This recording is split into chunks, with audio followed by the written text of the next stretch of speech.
What's going on? This is Andy coming to you with another episode of Enter the Chill Zone. This one's number 12, and I'm real excited because today I'm going to share with you my Nordy VJ5, my custom bass that Carrie Nordstrand built for me, and also the Mesa Boogie Strategy 888 all tube head and Acme Sound Low B 212 cab. This combination together to me is super primo, and I can't wait to get into it. I'll start with the bass. Of course, Carrie and I are very good friends, and also his brand Nordstrand is affiliated with the Daily Funk Club, and I have his pickups in many of my basses. I think I have 12 basses with Nordstrand pickups in them now. So, needless to say, I adore his pickups, and he makes a wide variety of pickups. This particular one has the J blades in it, and when this instrument came together, the way that this instrument came to be in the first place was that he was kind of telling me, I'm going to have to slow down on building instruments because my pickup brand is taken off, and I really need to focus all my efforts on building up the pickup side and preamp side of my brand. And he said, but before I kind of slow down to a crawl making basses, I'd like to make you a bass, and what would it be? So I was honored, completely honored. And we started talking about what it would be, and I liked this. I liked this model, 5-string, kind of in the tradition of the jazz bass. And then I was able to pick all the specs, and started with a maple neck with a nice vintage radius on there, and this beautiful figured Babbling Brook maple fingerboard. So it's kind of along the lines of a cross between a bird's eye and a quilt, but it's something different. And then I asked for the cool black block inlays. In terms of the paint job, I had a special request, and I sent him a picture of this 1970s Hydrostream speedboat that had this orange sparkle paint job on it. And I said, I want that paint job. Can you do that? And he's kind of like, yeah, I think we can do that. So I was totally excited that they made that happen. And of course, with the matching headstock, Hipshot hardware, both the bridge and the tuners. And then for the electronics, we did something really cool. It looks sort of complex, but it's not all that complex. Really, what we have is the two J-blade pickups, and then this traditional jazz bass is over on this side. Volume, tone, and the volume control acts as an active-passive switch. And then over here is the Nordstrand 3-band EQ, treble, middle, and bass. And when you lift up the pull up the mid-range control, you get a it turns it into kind of a low-mid frequency curve. So essentially, it's kind of like a 4-band, depending on how you use it. I don't use the EQ all that much. It's nice to have, and I'll show you a couple of things that I do with it that I do incorporate sometimes. But for the most part, I play it with the EQ engaged, but I don't boost or cut anything. And I just mess around with the two volume controls. Typically, I prefer two volume controls over a blend. That's just my personal preference because I think there's a lot more happening there for me. So right now, I've got it rolled mostly to the front pickup.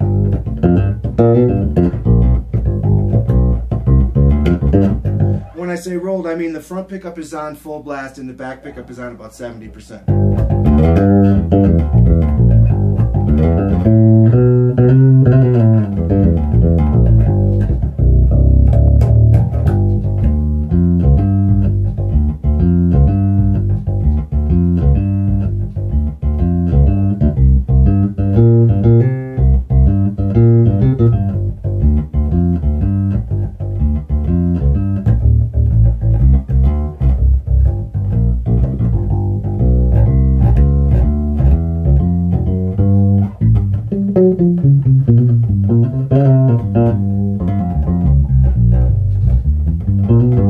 To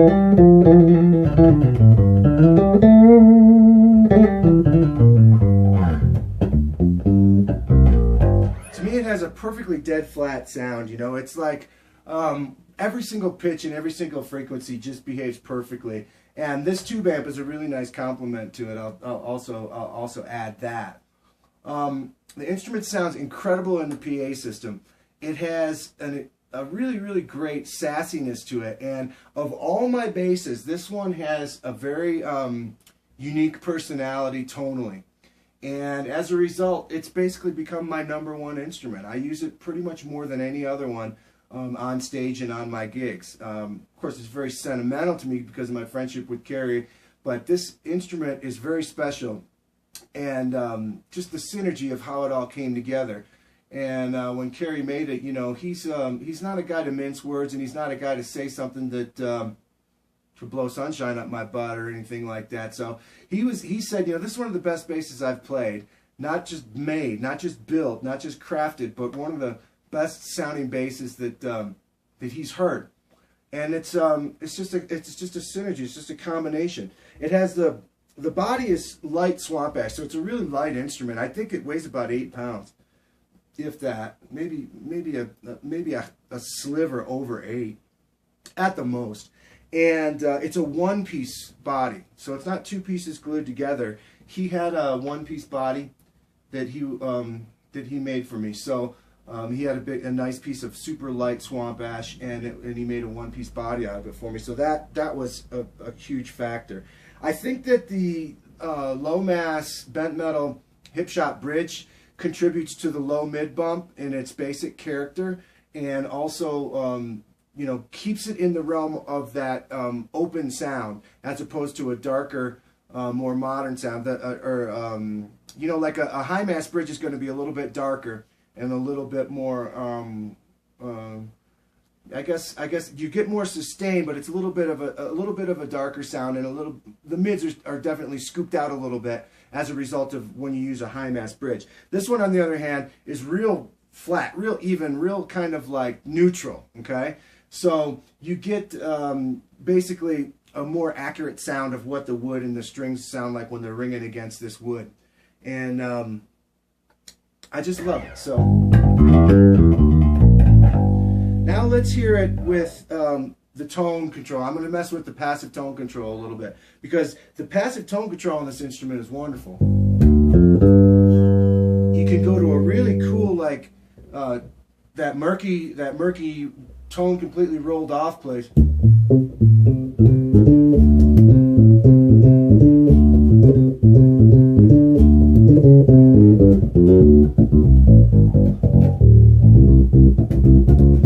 Doesn't rob all the tone. You see what I'm saying? It doesn't get so murky like this. It still has the tone, but it has that great murk.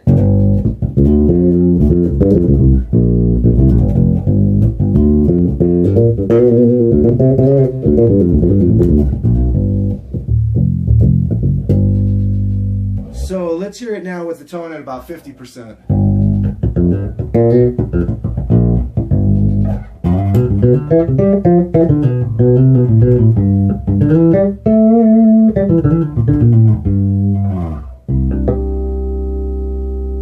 Now I'm going to bringing up the tone a little bit each time. It's about 70% tone.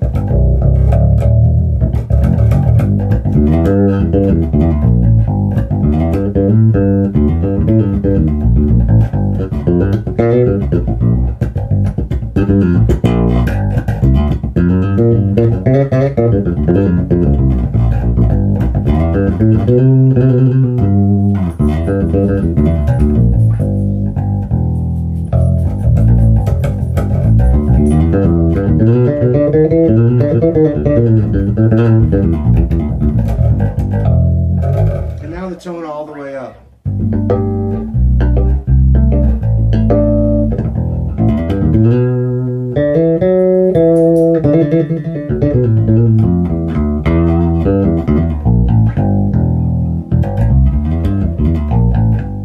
I just love the sassiness of these pickups.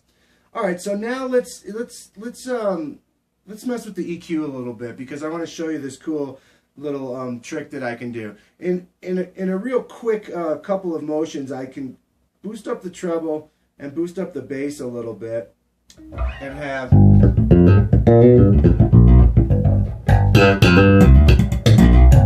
kind of start to get to that that modern slap place.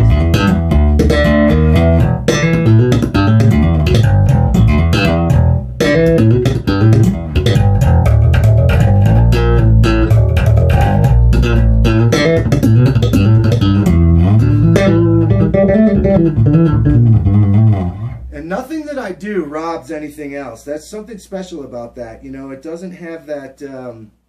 It doesn't have that thing that when you start to incorporate the EQ, it feels like the mid-range is going away when you're boosting something else. It retains that great mid-range because the mid-range is in the bass, right? It's in the instrument. It's in the hardware.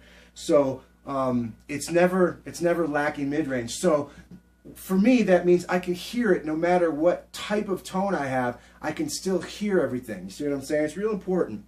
I don't know if that makes sense. Okay, so now I'm going to do this thing where I go for the super modern slap, and Mo, the tech guru at Nordstrand, taught me this setting. So I've got the bass and the treble boosted a little bit, and then I pulled up to what I called before like the low mid EQ control, and then I cut it,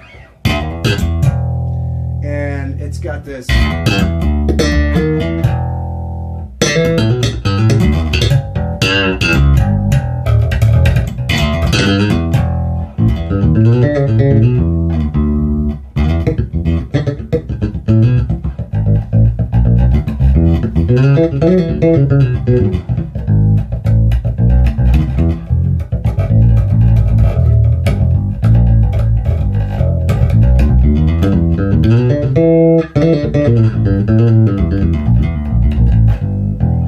And it's a really neck influential instrument. They all are, but this one particularly, the neck is made with such good wood and such good care.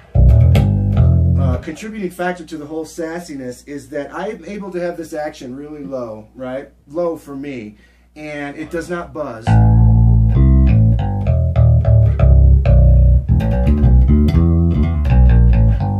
Okay, so there's no buzz anywhere, but yet you still hear the strings kind of influencing the vibe and the feel, because you hear them hitting against the fretboard a little bit.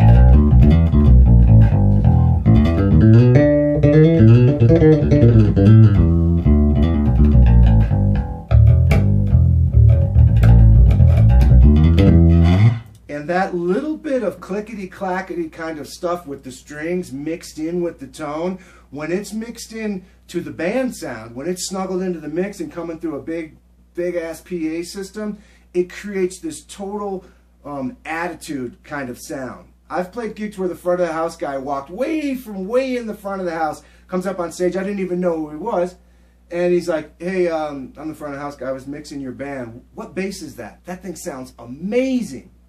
And you know, the front of house guy takes his time to walk all the way up to the stage while I'm tearing down during set break to ask me what the bass is. He definitely likes it.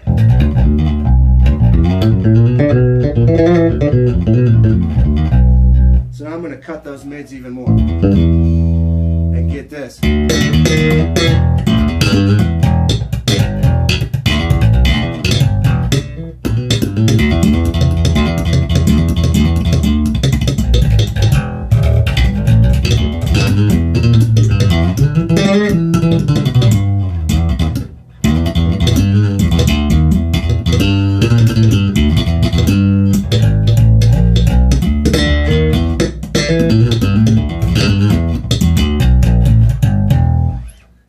Having the vintage radius is another cool contributing factor, because it feels like a vintage bass. You know, in the hand, it's got a shallow C neck shape, nicely shallow C, and super comfortable. It's kind of along the lines of maybe something along the lines of a little bit more robust 60s kind of P bass neck.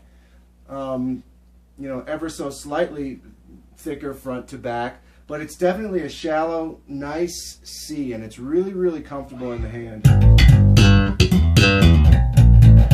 And the radius is what really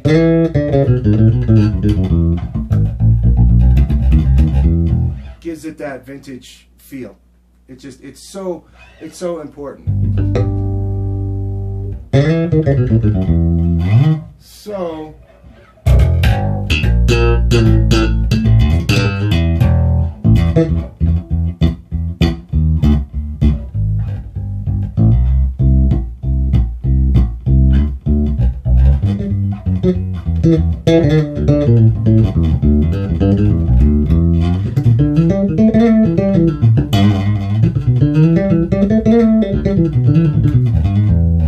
and I also like to, play with a lot of different dynamics in my playing.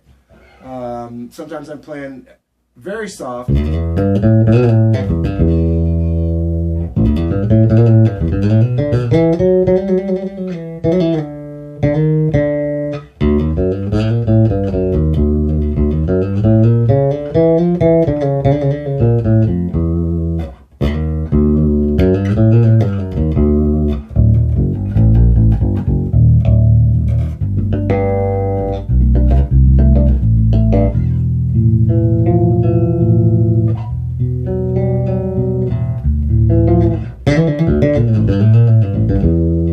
Times I like to dig in incredibly hard.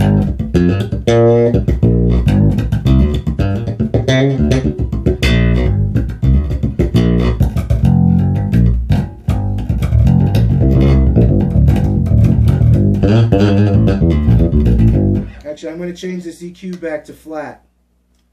I'm going to put it back to flat, and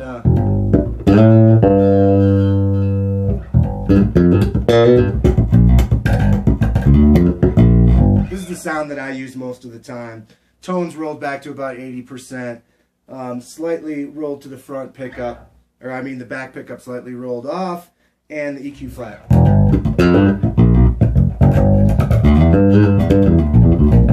And then maybe a smidgen of bass.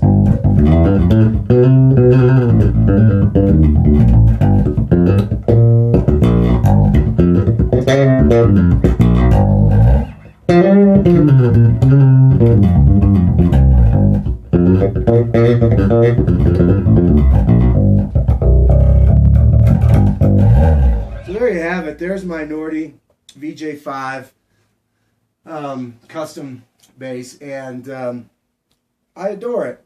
It's like my main #1 instrument, and I couldn't be more happy to have this bass. It's very special to me. And also all of my instruments that I have Nordstrand pickups in, and my relationship in general with Nordstrand has been great because they've been so supportive of the Daily Funk Club. When I started the Daily Funk Club, I was kind of an island. I was kind of on my own, and I was a little bit feeling quite fragile. I had just left Warwick, and I didn't really know if this thing was going to work or if it was going to take off or whatever, so I just started asking a few people if they'd be into getting behind it and supporting what I was doing. And Kerry was like, boom, right off the bat. He was like, I'll help you in any way I can. I'm all for it, and you can do it, man. And we'll do it together. So and now here it is, a year and a half later or whatever, and we've accomplished a lot of things together. And I've come to really get to explore all of his pickups because, like I said earlier, I have 12 basses with his pickups, and I use the big man in my P basses, and I love it. I have a 5 and a 4. P-bass style instruments that have the big man in it and the sweet spot. Hi, Aspen, come here. Come on. This is Aspen, my new doggy. And I have the NJ4 and the NP4 in several different instruments. I have the NJ5 in a couple instruments. I have the NP4A going in an instrument that Nino Valenti is putting together for me. I have the J-Blades in this instrument and in a fretless that's being built by Kerry for me that'll be ready at NAMM.